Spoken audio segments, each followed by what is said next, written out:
On this week's episode of Plastic Surgery Uncensored, we're going to be discussing breast implant size selection. That's right.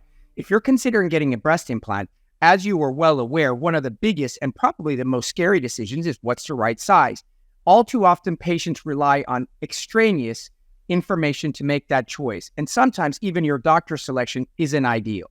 So you're going to want to tune in to hear what I use as my method and has been absolutely a wonderful technique over the last 20 years in determining what is the right size implant for you. Welcome to another episode of Plastic Surgery Uncensored. I'm your host, Dr. Roddy Raban, and we have an awesome episode for you today. It's about breast implant sizing. You're going to want to check it out. It's super interesting. And for many, it seems very straightforward.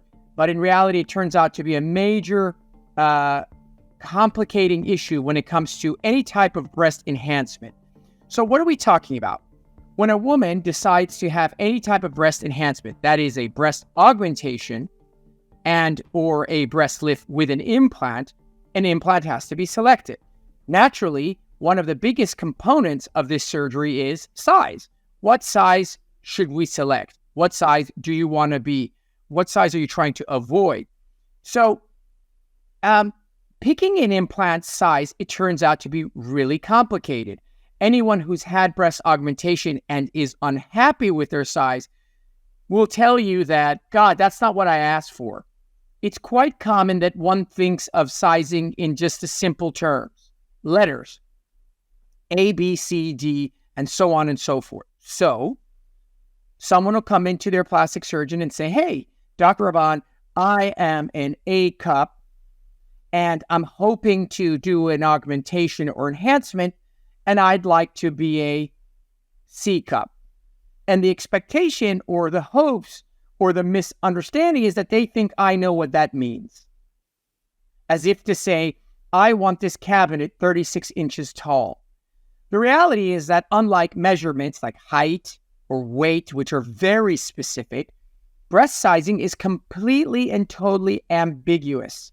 So usually what happens is you ask a woman and you'll say, what size do you want to be? And almost always, patients will describe it. I want something natural, something that fits my frame, something that's appropriate, something that no one will know, just a little more volume. Like kind of when I was pregnant, etc., etc. So why is a woman describing it?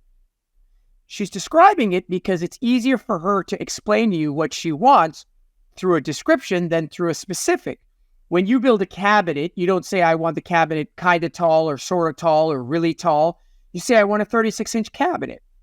And the reason you say 36 inches is because it's measurable. With breasts, it's not that way. It's so much more complicated. Why? Because when you walk into Victoria's Secret and you pick up a bra, the same woman can get into like 4 different bras. So a 32C depends on whether or not it's padded, non-padded, underwire, lace. Are you talking 32 or 34? Are we talking Victoria's Secret or Bloomingdale? Are you menstruating? Have you gained a little weight? So all those variables end up playing a major role in sizing. So when you ask a woman, what size are you? Often they're like, well, I mean, I'm like a 32, 34, B, C. I don't really feel a C, but a B is too tight. And so here is the biggest problem. When you go to your doctor and you want to get an augmentation, you and your surgeon better damn well figure out what size you're going to be at the end. And so the surgeon and you have to come up with a plan, a method, something that's going to help make sure that you get what you want. Now, what is that? So one method is this: patients will come in, say, I want something natural, and sort of defer to their surgeon. You're the expert. You're the one who does this every day. That is a disaster waiting to happen. Your surgeon's natural may be completely different than your natural. There are many women who have ginormous breasts who think it looks natural. So the last thing you want to do is defer to your surgeon. Now, your surgeon can play a role. They can give you some guidance, but never let them pick for you. Next, you'll say, I want to be, I just want to be a small C, or I want to be a full C. And your surgeon will say, got it, no problem. Also a terrible, terrible outcome waiting to happen. Because again, you think that they know what the hell a full C is. And then you wake up from surgery, you get to see your breasts, and you're like, oh my God, these are huge. Now you and your surgeon are arguing. This is not a full C. Yes, it is. No, it's not. Yes, it is. No, it's not. And the problem is there's no way to confirm that. Unlike the height or weight that we talked about, sizing, there is no confirmation. So what do? Well, what most surgeons do is they don't want to deal with this sizing thing altogether, because sizing leads to a lot of unhappy people. And the last thing you want as a surgeon is a patient to come back after you've done your surgery and be like, hey, Dr. Raban, I'm unhappy. Well, why are you unhappy? My breasts are too big. My breasts are too small. We don't want to deal with that. So what's the best solution? Let you pick. You pick the size. You actually pick the damn implant. I can't tell you the number of patients who come see me for breast augmentation who've seen other surgeons and they come in going, I want a 325 moderate profile Mentor Smooth implant. I mean, like, what the hell? How the hell do you know you need a 325 moderate plus smooth Mentor implant? The way you know it is that you and the surgeon figure that out. So what do we do, surgeons? What we do is we give you a bra. You then do what's called volumetric displacement. You fill that bra with some volume. That can be implants, that can be sand, that can be rice, that can be peas, that can be whatever. And the objective is for you to wear a t-shirt or a shirt with that bra in and that volume, let's say an implant, and for you to figure out what looks good on you. Okay, what's wrong with that? That sounds great. So you do that and you're like, oh, this looks great. I like this size. We take a look at the implant you selected. We all confirm that you, aka the patient, picked this particular size, and now I'm off the hook. I will bring to the operating room those implants. Great. And I will put those implants in. Great. And you will never look like the way you did when you were trying them on with your bra. An implant in a bra and an implant in your body have nothing to do with each other. There is absolutely no correlation. That is why so many patients, and if you read reviews, after surgery are complaining about too small, too big, we missed the mark. So why would we do that? The reason we do that is when you come back and you're like unhappy and you're pissed off, who's to blame? You are. You picked the 325 moderate plus smooth silicone implant from Mentor. You picked it. And all we did was do what you wanted. Remember, this is patient-centric, means it's about you. You get to drive this truck. In the past, it was very paternalistic, doctor-driven. We choose for you. You don't know what you're talking about. So now it's great because you get to pick everything, but you don't know what the hell you're talking about. There's even goes so far as having a computerized program where they take a 3D image of your chest, and then we put in what's called virtual implants, and we expand your chest. And we do that so that, again, you, the patient, can pick your implant. So me, the doctor, doesn't have to deal with you, the patient, being unhappy. All right, so we've clearly established that that's a shitty process, and I've clearly established that's not what I do. So what the hell do I do in order to size patients? Okay, so the truth of the matter is that every method of sizing patients sucks. But if you take multiple methods of sizing patients and you superimpose them on top of each other, then the likelihood of you getting it right goes up exponentially. So the way I do my sizing is as follows. I divide your sizing into three very distinct methods. One is the verbal or mental size. One is the physical size. And one is the visual size. What the hell does all that mean? The verbal and mental size is literally the size you think you want to be. So what size do you want to be? Oh, I want to be natural. I don't know what natural means. I want it to look pretty. I don't know what pretty means. Well, I'm an A cup now. At least I think I'm an A cup. And I want to be a C. Okay, do you want to be a full C or a small C? I want to be a small C. Okay, got it. we've now established what you think you want to be. We definitely know you don't want to be a double D. And now we have to figure out if this C, small c, is realistic, and if that's the same small c I think is a small c. Next, we measure you. We physically measure your entire chest and all of the anatomical landmarks. Your sternum to your nipple to your fold, the base of your breast, the size of your areola. All these parameters get measured. And what does that tell me? It tells me what size you can't be. It doesn't tell me what size you should be. It doesn't tell me what size you'll be happy with. It tells me what size of implant will not fit in your chest. If you are a size 9 shoe, I know for a fact a size 5 shoe will not fit. Your foot will not go in to that shoe.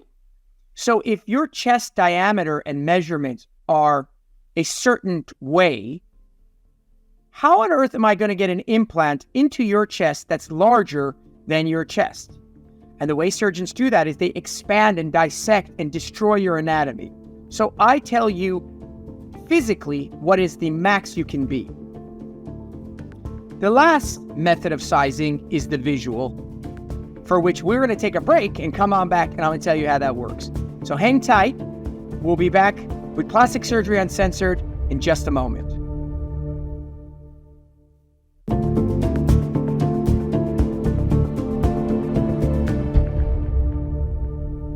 All right, welcome back to Plastic Surgery Uncensored. We're doing our episode on breast implant sizing. We've discussed the verbal/mental sizing method. We've discussed the physical size method. And now we are at the visual size method. So what does that mean? So what we do, or rather, what I do, is that every single patient that I operate on, we have a separate meeting during which time you will get on an iPad and you will go through hundreds and hundreds of photos. And what I want you to do in that exercise is select 3 photos that you love the size. We don't care what size it is. We don't care what name you want to call it. I want you to select 3 photos of breasts that you're like, yeah, that looks pretty good. I think that looks good. I'm going to have you select 3 patients whose size you think is just a little bit too big. Like, these are nice, but I think they're too big for me. And the same is true of 3 examples of breasts that are just a little too small. So what you've now done for me is you have visually created the spectrum of sizing that you like. Now remember, I don't care what size they are. I just want you to show me what you like, what you think is big, and what you think is small. Now, what most surgeons do, as I told you, is they will order the implant you selected and have that in the operating room.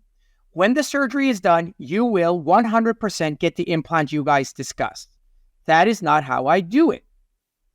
I have a closet in the operating room, and in that closet is every single size the manufacturer makes. Hundreds of thousands of dollars of implants.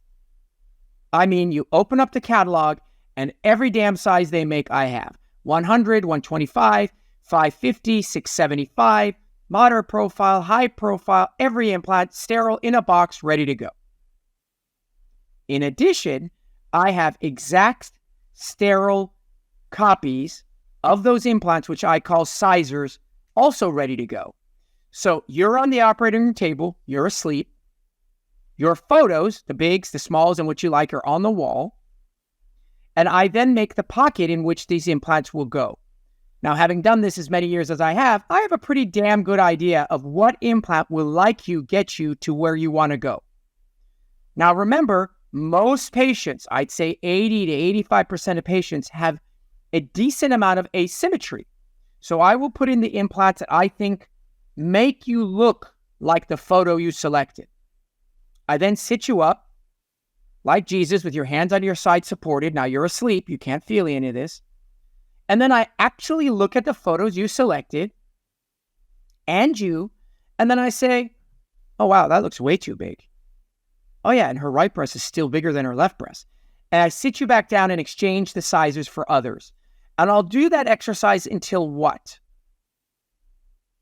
I do that exercise until you look like the photo you selected. Therefore, I have no idea in advance what size implant we will be using. I also have no idea in advance that when you go to Victoria's Secret after surgery and you buy a bra, what bra size you're going to select. I have no idea what you're going to select. All I know is you'll show up at the office at the end of a week. We remove your bandages. You go in front of the mirror, and what do you know?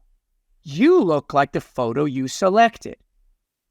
Now, if when you go to Victoria's Secret, you end up being a 32Q or 34W, we don't care. We don't care about the letter. We don't care about the CCs. We care that you look like what you wanted to look like and what you showed me. Now, the reason why visual works so great is because let's say you told me you wanted to be a full C, and I said, got it. And you wake up and I'm like, you're going to love these. This is the best full C I've ever made. You may come and tell me, this is no full C. This is huge. Because we may be speaking about different full Cs. The reason why the visual works so well is it makes us speak the same language. In the event you're speaking Japanese and I'm speaking Chinese, we confirm that our full Cs or our Ds or whatever you call them are the same. Now, this method happens just to be the method that I use. It's very compulsive. It's very time-consuming. It's a pain in the butt to have all these implants and ready to go. Naturally, it's easier for me to just let you pick an implant, pop it in, call it a day, and it's on you. But I feel strongly that I would be doing you a disservice and that my revision rate due to size, which is essentially negligible, would be upwards of 20% and higher because that's just what happens. You just won't get it right.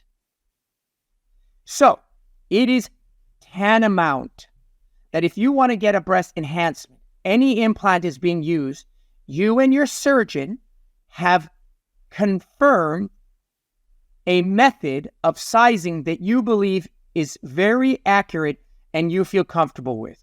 Do not for a minute assume that your surgeon knows what the hell a C or full C is, because I assure you, he or she does not, nor do you, nor does Victoria's Secret.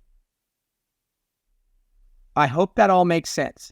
Breast implant sizing is an art form, and it requires dedication, commitment, and being compulsive in order to get the accuracy and the outcomes that I think patients want and ought to have. And that's it. That's how I do my breast implant sizing. No magic wands, no sophisticated software, old-fashioned time and energy. All right, I think that pretty much does it. I think that explains my philosophies and also underscores how important breast implant sizing is. Do not take it for granted. Take your time, make sure you see enough surgeons so that you feel comfortable that at the end, your natural is going to be their natural. And that's it. That wraps up another episode of Plastic Surgery Uncensored. I hope you enjoyed it. Please share this podcast with your friends and family, anyone you think that might be interested. And as always, download, subscribe, and share. We'll see you next week. This is Dr. Raban.